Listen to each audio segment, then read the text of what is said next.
Vice President Harris and Democrats have continued to attack Donald Trump over his connections to Project 2025, the conservative blueprint for a potential second Trump term. And it's a message that seems to be resonating with voters. New numbers from the New York Times and Siena College poll show that 3/4 of likely voters say they've not only heard about it, but for most of those who know about it, they oppose it. 63% of that number opposed to Project 2025. Those numbers might explain Trump's multiple attempts to distance himself from Project 2025 overall. We have nothing to do with Project 25. I don't even know what the hell it is. I don't know anything about it. Listen to what the former Trump staffer turned Project 2025 director himself has said about it. We're going to make this happen under President Trump. It's going to be a D-Day invasion plan. I'm a forever Trumper. And now for his first television interview since he stepped down as the director of Project 2025 in July, I am joined by Paul Dans. It's great to have you here. I mean, as you know, given what we've seen from the conventions, it's almost inevitable that this will be brought up on the debate stage tomorrow night. Are you worried that your work could be a liability for Trump when he's on stage up there tomorrow? No, not at all. And thank you for having me, Caitlin. Look, President Trump's the greatest debater, bar none, of our time. And, you know, the breaking news is Trump has nothing to do with Project 2025. Sure, a lot of us have worked in the admin and came together, but this started long before he even announced for president. It was really a coming together of the conservative movement, and I think that's what's been so threatening to the left. You know, our side's always been prone to infighting, and what we were able to do here was bring together 110 groups and really lay out a common sense plan. You know, not everyone agrees in what's in that book, but the book's only actually part of the plan. And what we did was really invite people from all over the country to get back into their government. Well, I think that's why, you know, I was reading through it again in recent days when people say Trump has nothing to do with it. I mean, you worked as the Deputy Chief of Staff at the Office of Personnel and Management, a pretty significant office. 6 of his former cabinet secretaries helped collaborate or write on it. I mean, you look at it and it's full of names that people would recognize. Chris Miller, Peter Navarro, Johnny McEntee. And so some people say, okay, well, 140 of his staffers worked on it. How can you say that he has nothing to do with it?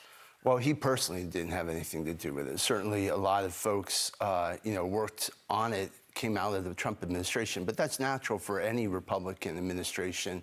You're going to have the carryover for the next one. And in this case, it's conservative, but look, those ideas were open to Joe Biden and to implement if he wants to, and they actually are. It's a funny thing. It is very conservative. Does it bother you when Trump calls it abysmal and ridiculous? I mean, something that you worked on for 2 years? Well, I mean, I don't know what he's referring to in particular with that. You know, certainly there were some remarks by people at Heritage that I would fully renounce. You know, any kind of, you know, talking about the second American Revolution or bloodlessness. We have to lower the temperature in this country. But as far as the ideas within Project 2025, I think they're pretty solid. The reality is that most of what people think is in Project 2025 is in fact not in it. It's mainly misinformation. There's a few things that Democrats have said that's not true, like on Social Security, but a lot of it, you know, revoking access to mifepristone, which is the abortion medication that the FDA approved 24 years ago. I mean, that is part of it. When it comes to that, you want to get rid of the Inflation Reduction Act, which helped, you know, lower the cost of prescription drugs. Those are all part of it. And when you say Trump has nothing to do with it, if he's reelected, do you think that parts of Project 2025 would ultimately come to fruition in a Trump second term? Well, I hope so. You know, to be fair, 400 people worked on that book, and not everyone who wrote for the book agrees with everything in the book. You know, it's a coming together of our movement, but only a plotting of points to basically direct the next conservative president. This is a way what the conservatives would like to see. Certainly, I think even under a Harris administration, you see a number of the ideas. They're common sense. These are the things Americans want. And in fact, there's some polling that when people actually look at the issues discussed, you know, restoring the family and really helping us, you know, provide for kids and shoring up our borders, there's great public sentiment in favor of it. How many times have you been to Mar-a-Lago? Several, sure.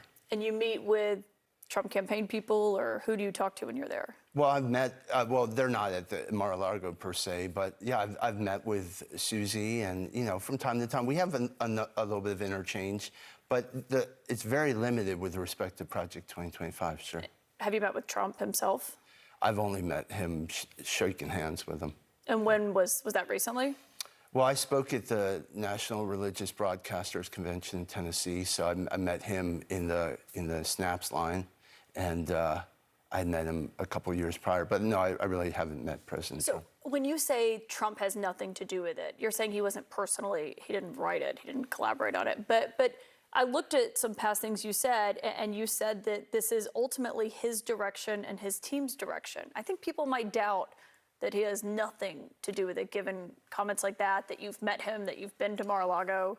Well, he hasn't been personally briefed by myself, or I don't know what the nature of his campaign briefings on it have been, but certainly we're picking up where he left off in the first term. A lot of us have worked there, and we're frustrated. I mean, what Project 2025 really is, it's not a threat to democracy, it's a threat to bureaucracy. It's putting the American, we the people, back into our government. Right now we have a permanent government in Washington, and this is the essence of a call to people to come serve in Washington. It's Kennedy-esque. It's really, and that's what's so exciting to see, like RFK Jr. and the rest joining the Trump fold, is that this is a coming together for our country.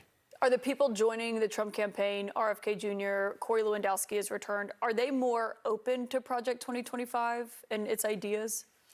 You know, I think that the ideas in Project 2025, we talk about making America healthy again. We are definitely going after, you know, HHS, and we can't forget what happened here 3 years ago with COVID and the jabs. Well, let me explain why I asked that, because you stepped down. It seemed kind of abrupt, given this was a blueprint for a second term. You left in July.